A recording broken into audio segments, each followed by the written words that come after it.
ഇത് ഞാൻ ഒപ്പിട്ട് തന്നാൽ നിങ്ങൾക്ക് സമാധാനമായി ജീവിക്കാൻ പറ്റുമെന്ന് തോന്നുന്നുണ്ടോ? തൻ്റെ മുന്നിലെ മേശയിൽ വെച്ചിരിക്കുന്ന മുദ്രപത്രത്തിൽ നിന്ന് അയാളുടെ മുഖത്തേക്ക് നോട്ടം മാറ്റിക്കൊണ്ട് അവൾ നിർവികാരമായി ചോദിച്ചു. അതിൽ മോൾക്കൊരു സംശയവും വേണ്ട, ജീവിക്കും.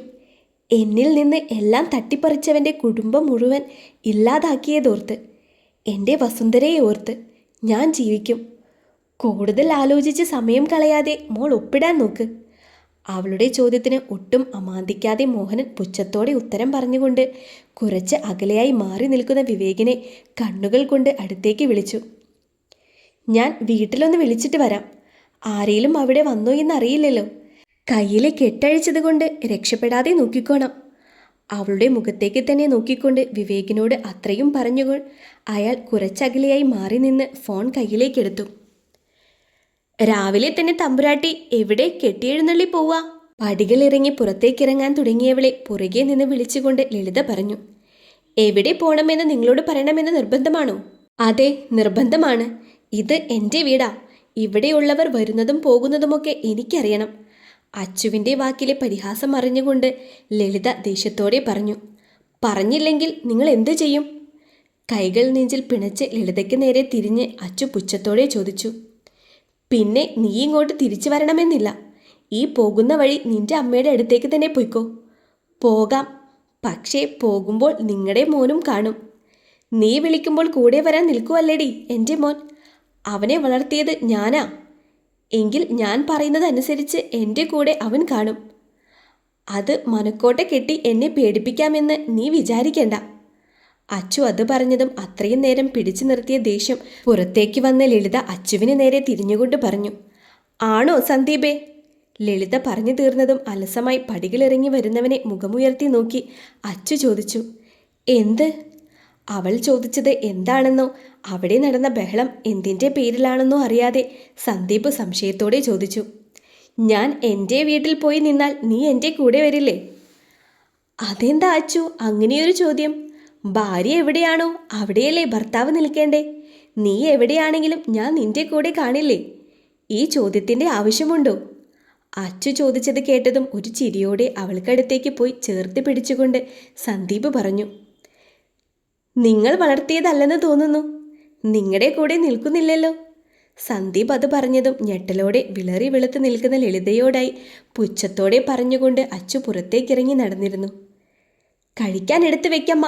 ദേഷ്യത്തോടെ തന്നെ നോക്കുന്ന ലളിതയെ അവഗണിച്ചുകൊണ്ട് കഴിക്കാനായി കൈ കഴുകി ഡൈനിങ് ടേബിളിലേക്ക് ഇരുന്ന് സന്ദീപ് പറഞ്ഞു. എഴുന്നേറ്റ് പോടാ, അവൻ കഴിക്കാൻ വന്നിരിക്കുന്നു, പെൺകോന്തൻ. 2 ദിവസം മുൻപല്ലേടാ നീ പറഞ്ഞത് അവളെ എങ്ങനെയെങ്കിലും ഒന്ന് ഇവിടുന്ന് ഒഴിപ്പിച്ചു തരാൻ. എന്നിട്ട് അവൻ അവളെയും കൂട്ടി ഇവിടുന്ന് ഒഴിയാൻ പോകുന്നു. നാണമില്ലാത്തവൻ. അച്ചുവിന് മുന്നിൽ നാണം കെട്ട ദേഷ്യം മുഴുവൻ സന്ദീപിനോട് തീർത്ത് ലളിത ദേഷ്യത്തോടെ പറഞ്ഞു. അമ്മ വിചാരിക്കുന്ന പോലെയല്ല ഞാൻ അങ്ങനെ പറഞ്ഞതിൽ. അതിന് അതിൻ്റേതായ കാരണവുമുണ്ട്. എന്ത് കാരണം? പെട്ടെന്ന് ഇത്ര സ്നേഹം വരാൻ പറ്റിയ എന്ത് കാരണമാ ഉണ്ടായത്? തന്നെ നോക്കി ഗൗരവത്തോടെ പറയാൻ തുടങ്ങിയവനെ നോക്കി ലളിത അമർഷത്തോടെ ചോദിച്ചു. അമ്മ ഇവിടെ വന്നിരിക്കെ, ഞാൻ പറയാം. ഞാൻ പറഞ്ഞില്ലേ വേണിക്കൊരു ചേട്ടനുണ്ടായിരുന്നു എന്ന്. അവനെ കൊന്നത് ആരാ എന്ന അമ്മയുടെ വിചാരം? മുന്നിൽ ദേഷ്യത്തോടെ വന്നു നിൽക്കുന്ന ലളിതയെ അടുത്ത കസേരയിലേക്ക് പിടിച്ചിരുത്തിക്കൊണ്ട് അവൻ പറഞ്ഞു തുടങ്ങി. എനിക്കെങ്ങനെ അറിയാം? അതിപ്പോൾ ആര് കൊന്നാലും ചത്താലും എനിക്കെന്താ? സന്ദീപ് പറഞ്ഞതിനെ അലസമായി ശ്രദ്ധിച്ചുകൊണ്ട് ലളിത ചോദിച്ചു. ഇത് പക്ഷേ അമ്മ അറിഞ്ഞിരിക്കണം. കൊന്നത് വേറെ ആരുമല്ല, ശ്രീമംഗലം കോവിലകത്തെ വിശ്വഭദ്രനാ. എന്താ നീ ഇതെന്തൊക്കെയായി പറയണേ? ഭദ്രനോ? അവനെങ്ങനെ?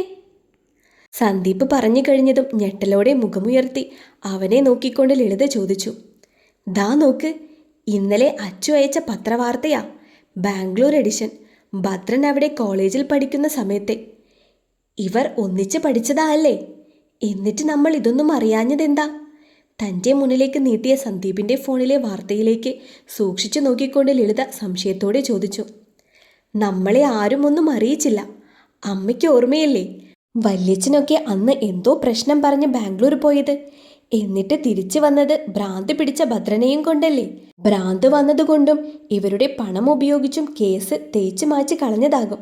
സത്യം അറിയണേ കോവിലകത്തുള്ളവർ തന്നെ പറയണം. മനസ്സിൽ തോന്നിയതും ഊഹാപോഹങ്ങളും സന്ദീപ് ലളിതയോടായി പറഞ്ഞു.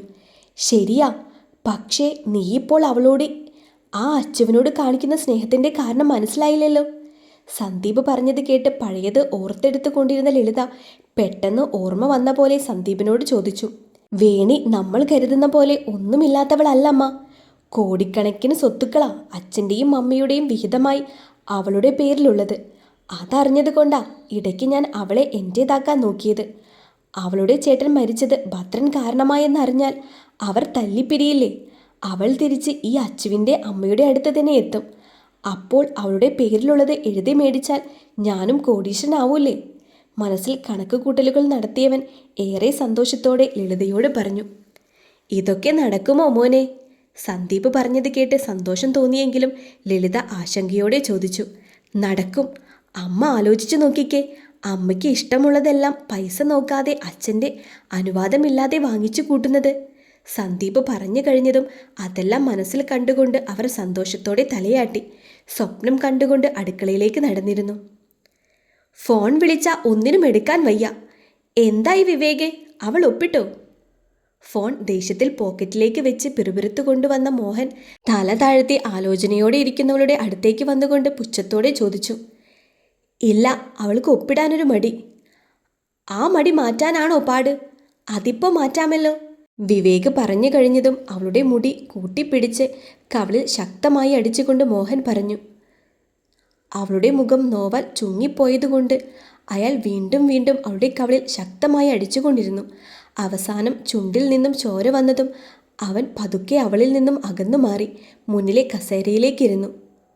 ഒപ്പിടുവല്ലേ? അല്ലേൽ നിന്റെ ഭദ്രനാകും അടുത്തത് എൻ്റെ കൈകൊണ്ട് തീരാൻ പോകുന്നത്. അത് വേണോ? അടികൊണ്ട് വാടി കസേരയിലേക്ക് ചാരിയിരുന്നവളെ നോക്കി പുച്ഛത്തോടെ ചിരിച്ചുകൊണ്ട് മോഹൻ ചോദിച്ചു.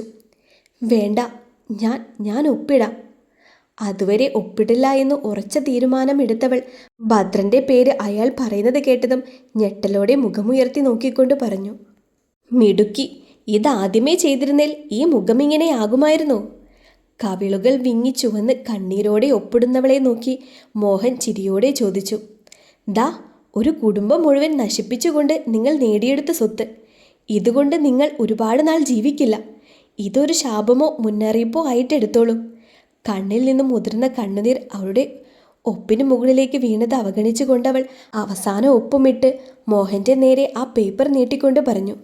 ആയിക്കോട്ടെ, ഒരുപാട് നാളില്ലെങ്കിലും ഉള്ള നാൾ എൻ്റെ സ്വപ്നം തകർത്തവൻ്റെ കുടുംബത്തിലെ അവസാന കണ്ണിയെയും നശിപ്പിച്ചതോർത്ത് എനിക്ക് സന്തോഷിക്കാമല്ലോ. അത് മതി. ആ പേപ്പർ മേടിച്ച് അടുത്തുള്ള മേശയിലേക്ക് വെച്ച് അതിൽ നിന്ന് നീളമുള്ളൊരു കത്തിയെടുത്ത് തിരിഞ്ഞ് അവളെ നോക്കി മോഹൻ പരിഹാസത്തോടെ പറഞ്ഞു. എന്തായാലും അച്ഛൻ്റെ നാട് കാണാൻ വന്നത് വെറുതെ ആയില്ലല്ലോ മോളെ. അച്ഛനെ തന്നെ കാണാമല്ലോ ഉടനെ. അവൾക്കരികിൽ വന്ന് കത്തി അവളുടെ കഴുത്തിലേക്ക് വെച്ചുകൊണ്ട് മോഹൻ ക്രൂരമായ ചിരിയോടെ പറഞ്ഞു.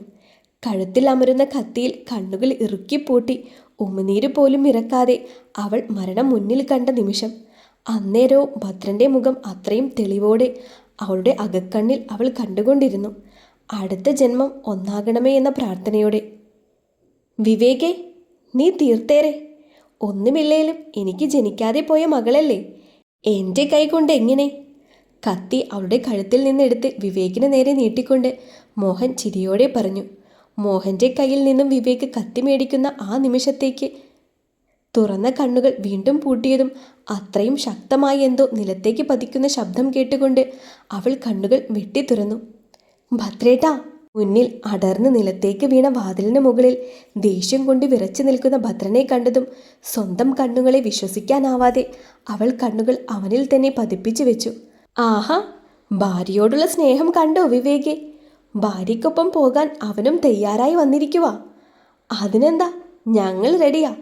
ആദ്യം ഇതൊന്ന് കഴിയട്ടെ. പെട്ടെന്ന് ഭദ്രനെ മുന്നിൽ കണ്ടതിൽ ഒന്ന് ഞെട്ടിയെങ്കിലും അത് പുറത്ത് കാണിക്കാതെ മോഹൻ പുച്ഛത്തോടെ പറഞ്ഞു. അതേ മോഹനാ, സ്നേഹം കൊണ്ട് തന്നെയാ. അവളുടെ ദേഹത്ത് ഒരു പോറലെങ്കിലും പറ്റിയാൽ താൻ പിന്നെ ജീവനോടെ കാണില്ലല്ലോ. അപ്പോൾ തനിക്ക് കൂട്ടിന് ദാ തൻ്റെ ഭാര്യയും ഞാൻ കൊണ്ടുവന്നിട്ടുണ്ട്. കതകിന് പുറകിൽ നിന്ന് മാധവിയെ മുന്നിലേക്ക് പിടിച്ചു നിർത്തിക്കൊണ്ട് ഭദ്രൻ ഗൗരവത്തോടെ പറഞ്ഞു. അവളെ ഒന്നും ചെയ്യരുത്. മാധവിയെ മുന്നിലേക്ക് നിർത്തി ഭദ്രൻ അവരുടെ കഴുത്തിലേക്ക് കത്തിവെക്കുന്നത് നോക്കി മോഹൻ ഞെട്ടലോടെ പറഞ്ഞു, ഒന്നും ചെയ്യില്ല. വേണിയുടെ കയ്യിലെ കെട്ടുകൂടി അഴിച്ച് ഇങ്ങോട്ടേക്ക് വിട്. മോഹന് നേരെ ഭദ്രൻ ഭാവവ്യത്യാസം ഏതുമില്ലാതെ ഗൗരവത്തോടെ പറഞ്ഞു. ഞാൻ അഴിക്കാം. കണ്ണുകൾ കലങ്ങി ചുവന്നുകൊണ്ട് ഭദ്രൻ്റെ കൈക്കുള്ളിൽ നിൽക്കുന്ന മാധവിയെ ഒന്ന് നോക്കി മോഹൻ വേണിക്കരികിൽ നിലത്തേക്കിരുന്നു കൊണ്ട് ഭദ്രനോട് ദയനീയമായി പറഞ്ഞു, അങ്ങനെ പറയുമെന്ന് കരുതിയോ ഭദ്ര നീ? വിഷമത്തോടെ ആ കെട്ടുകളിലേക്ക് കൈകൾ കൊണ്ടുപോയിക്കൊണ്ടിരിക്കുന്ന മോഹൻ്റെ മുഖം പതുക്കെ പതുക്കെ വന്യതയിലേക്ക് വന്ന് അയാൾ പൊട്ടിച്ചിരിയോടെ ചോദിച്ചു, അപ്പോൾ തൻ്റെ ഭാര്യയെ താൻ എന്നേക്കുമായി മറക്കേണ്ടി വരുമല്ലോ മോഹന? മോഹൻ്റെ അത്രയും നേരത്തെ പ്രകടനത്തിൽ മാധവിയുടെയും വേണിയുടെയും മുഖത്ത് പകപ്പ് നിറഞ്ഞെങ്കിലും അതിൽ കൂസൽ ഏതുമില്ലാതെ ഭദ്രൻ പറഞ്ഞു, മറക്കാനോ? ഇവളെ ഓർത്തിട്ട് വേണ്ടേ ഞാൻ മറക്കാൻ? നിനക്ക് ആളു മാറിപ്പോയി ഭദ്ര. ഇവൾ ചാകുന്നേൽ ചാകട്ടെ എന്ന് കരുതി തന്നെയാ ഞാൻ ആ വീടിന് തീയിട്ടത്. ആ അവളെയും കൊണ്ട് എൻ്റെ മുന്നിൽ വന്ന് നിന്ന് ഭീഷണി മുഴക്കാനും മാത്രമുള്ള ബുദ്ധിയെ ശ്രീമംഗലത്തെ തമ്പുരാനുള്ളൂ. കേട്ടല്ലോ, ഇപ്പോൾ വിശ്വാസമായല്ലോ. പുച്ഛത്തോടെ മോഹൻ പറയുന്ന ഓരോ വാക്കും കേട്ട് ഞെട്ടി നിൽക്കുന്ന മാധവിയെ ഒരിടത്തേക്ക് മാറ്റി നിർത്തി ഗൗരവത്തോടെ ഭദ്രൻ ചോദിച്ചു, ഒന്നുമില്ല. കുറച്ച് ദിവസങ്ങളായി താൻ കാണിക്കുന്ന സ്നേഹം വിശ്വസിച്ച് ജീവിച്ചതല്ലേ, അതിലെ ആത്മാർത്ഥത കാണിക്കാൻ വിളിച്ചോണ്ട് വന്നതാ ഞാൻ. മോഹൻ്റെ സംശയത്തോടെയുള്ള നോട്ടം കണ്ടുകൊണ്ട് ഭദ്രൻ പുച്ഛത്തോടെ പറഞ്ഞു, അതെന്തായാലും നന്നായി. ഇനിയും സ്നേഹം എന്ന പേര് പറഞ്ഞ് വീർപ്പ് മുട്ടിക്കാൻ ഇവൾ വരില്ലല്ലോ. വസുദേവിൻ്റെ മകളുടെ മരണം കൺമുന്നിൽ കാണുകയും ചെയ്യാം. ഭദ്രൻ പറഞ്ഞത് പരിഹാസത്തോടെ എടുത്തുകൊണ്ട് അവൻ വേണിക്കരികിൽ പോയി നിന്ന് വിവേകിനെ ഒന്ന് കണ്ണുകൾ കാണിച്ചുകൊണ്ട് ചിരിയോടെ പറഞ്ഞു, തീർത്തേരെ വിവേകെ, ഇനി വെച്ച് താമസിപ്പിക്കണ്ട. വേണിയുടെ കഴുത്തിലായി വിവേക് വെച്ചിരുന്ന കത്തിയിലേക്കൊന്ന് നോക്കി മോഹൻ കൂസലില്ലാതെ നിൽക്കുന്ന ഭദ്രനെ പുരികം ചുളിച്ചു നോക്കിക്കൊണ്ട് പറഞ്ഞു, ഡാ നീ. വേണിയുടെ കഴുത്തിൽ വെച്ചിരുന്ന കത്തി തൻ്റെ കഴുത്തിലേക്ക് ചേർത്ത് വെച്ച് പുച്ഛത്തോടെ ചിരിക്കുന്ന വിവേകിനെ ഒന്ന് നോക്കി മോഹൻ ദേഷ്യത്തോടെ ചീറി. ഹാ, അടങ്ങ് മോഹനാ. ഇങ്ങനെ ദേഷ്യപ്പെട്ട് പ്രഷർ കൂട്ടി താൻ കാഞ്ഞുപോയാ താനിനി ഇഞ്ചിഞ്ചായി അനുഭവിക്കേണ്ട വേദനയിൽ നിന്ന് രക്ഷപ്പെടൂലേ? അതെനിക്ക് ഭയങ്കര വിഷമമാവൂലേ? വിവേകിൻ്റെ കൈപ്പിടിയിൽ ദേഷ്യത്തോടെ കുതിരുന്ന മോഹനെ നോക്കി അയാൾക്കടുത്തേക്ക് വന്നുകൊണ്ട് ഭദ്രൻ പുച്ഛം കലർന്ന ചിരിയോടെ പറഞ്ഞു, നിന്റെ പെങ്ങളെ ഇനി ജീവനോടെ കാണില്ലടാ. വിവേകിനെ നേരിടാൻ തൻ്റെ കയ്യിലുണ്ടായിരുന്ന അമ്പ് അവന് നേരെ തൊടുത്തു വിട്ടുകൊണ്ട് മോഹൻ കോപത്തോടെ പറഞ്ഞു, ജീവനോടെ തൻ്റെ വീട്ടിൽ മീനുവിനൊപ്പം അവളുണ്ട്. തനിക്ക് വല്ലതും ചെയ്യാൻ പറ്റുമോ? വിവേക് ആ വാക്കിലൊന്ന് പതറിയതറിഞ്ഞുകൊണ്ട് ഭദ്രൻ വിവേകിനെ തന്നെ ഉറ്റുനോക്കി അത്രയും പറഞ്ഞ് മോഹന് നേരെ കണ്ണുകൾ മാറ്റിക്കൊണ്ട് ചോദിച്ചു, കൊടുത്തേരെ ഒരെണ്ണം. പ്രായം നോക്കണ്ട. നിനക്ക് അതിന് ആദ്യ പരിഗണന. അതുകൊണ്ടാ ഇതുവരെ ഞാൻ അടങ്ങി നിൽക്കുന്നത്. വേണിയുടെ കെട്ടുകൾ അഴിച്ച് അവളെ സ്വതന്ത്രമാക്കിക്കൊണ്ട് ഭദ്രൻ മോഹന് നേരെ കണ്ണുകൾ കാണിച്ചുകൊണ്ട് വേണിയോട് പറഞ്ഞു, ഡി നീ എന്നെ രക്ഷപ്പെട്ടു എന്ന് വിചാരിക്കണ്ട. ജീവൻ കുറച്ചെങ്കിലും ബാക്കിയുണ്ടെങ്കിൽ ഞാൻ നിന്നെ തീർത്തിരിക്കും, ഒരുത്തൻ്റെയും സഹായമില്ലാതെ, എൻ്റെ ഈ കൈകൊണ്ട്. ഭദ്രൻ പറഞ്ഞു തീർന്നതും വേണിയുടെ അടിയിൽ നിലത്തേക്ക് വീണ മോഹൻ എഴുന്നേറ്റ് അവൾക്കടുത്തേക്ക് പോകാൻ തുടങ്ങിയതും തന്നെ പിടിച്ചു വെച്ച വിവേകിൻ്റെ കയ്യിൽ നിന്ന് കുതറിക്കൊണ്ട് ദേഷ്യത്തോടെ അയാൾ വിളിച്ചു കൂവി, ജീവനോടെ ഉണ്ടെങ്കിലല്ലേ? കാണില്ല. ഇവളെ ഞാൻ കൊല്ലുന്നത് നീ കാണും ഭദ്ര, നീ നോക്കിക്കോ. ഭദ്രൻ പറഞ്ഞത് അവഗണിച്ചുകൊണ്ട് മോഹൻ അത് പറഞ്ഞു കഴിഞ്ഞതും വിവേകിൻ്റെ കയ്യിൽ നിന്നും കത്തി മേടിച്ച് ഭദ്രൻ അയാളുടെ കയ്യിലേക്ക് കുത്തി ഇറക്കിയിരുന്നു. വേണ്ടെന്ന് വെച്ചതാ ഞാൻ, നിന്നെ കുറച്ച് കാര്യം കൂടി അറിയിക്കാൻ. നിന്റെ വിശ്വാസങ്ങൾ പലതും തെറ്റിപ്പോയി എന്നറിയിക്കാൻ. സമ്മതിക്കില്ല എന്ന് വെച്ചാൽ എന്ത് ചെയ്യാനാ? ചോര വാർന്ന മുറിവിൽ കൈ ചേർത്ത് താഴെ വേദന കൊണ്ട് അലറി വിളിക്കുന്ന മോഹനെ നോക്കി ഭദ്രൻ ഭാവഭേദമില്ലാതെ പറഞ്ഞു, ചോര നിൽക്കാനുള്ളത് എന്താന്ന് വെച്ചാൽ ചെയ്യേ. മുറിവ് ഉണങ്ങണമെന്നൊന്നുമില്ല. കുറച്ച് വേദന തിന്നട്ടെ. ബാക്കിയുള്ളവരെ വേദനിപ്പിച്ചവർ സ്വയം വേദന അറിയുന്നത് നല്ലതാ. കതകിന് മുന്നിലേക്ക് വന്ന ഭദ്രൻ്റെ ആളുകളെ നോക്കി അത്രയും പറഞ്ഞ് അവൻ വേണിയെ കൂട്ടി പുറത്തേക്ക് നടന്നു. ആൻറ്റി. ഒന്നും കേൾക്കാനോ കാണാനോ ത്രാണിയില്ലാതെ പുറത്തേക്കിറങ്ങി ചുമരിൽ ചാരി പുറത്തേക്ക് നോക്കി കണ്ണീരോടെ നിൽക്കുന്ന മാധവിയുടെ തോളിൽ കൈകൾ വെച്ചുകൊണ്ട് വേണി വിളിച്ചു, ഭർത്താവാണ് മീനുവിൻ്റെ അച്ഛൻ. പക്ഷേ ചെയ്ത തെറ്റിന് ശിക്ഷ അർഹിക്കുന്നു. കണ്ണുകൾ തുടച്ച് അത്രയും പറഞ്ഞുകൊണ്ട് മറുപടിക്ക് കാക്കാതെ അവർ പുറത്തേക്ക് നടന്നു.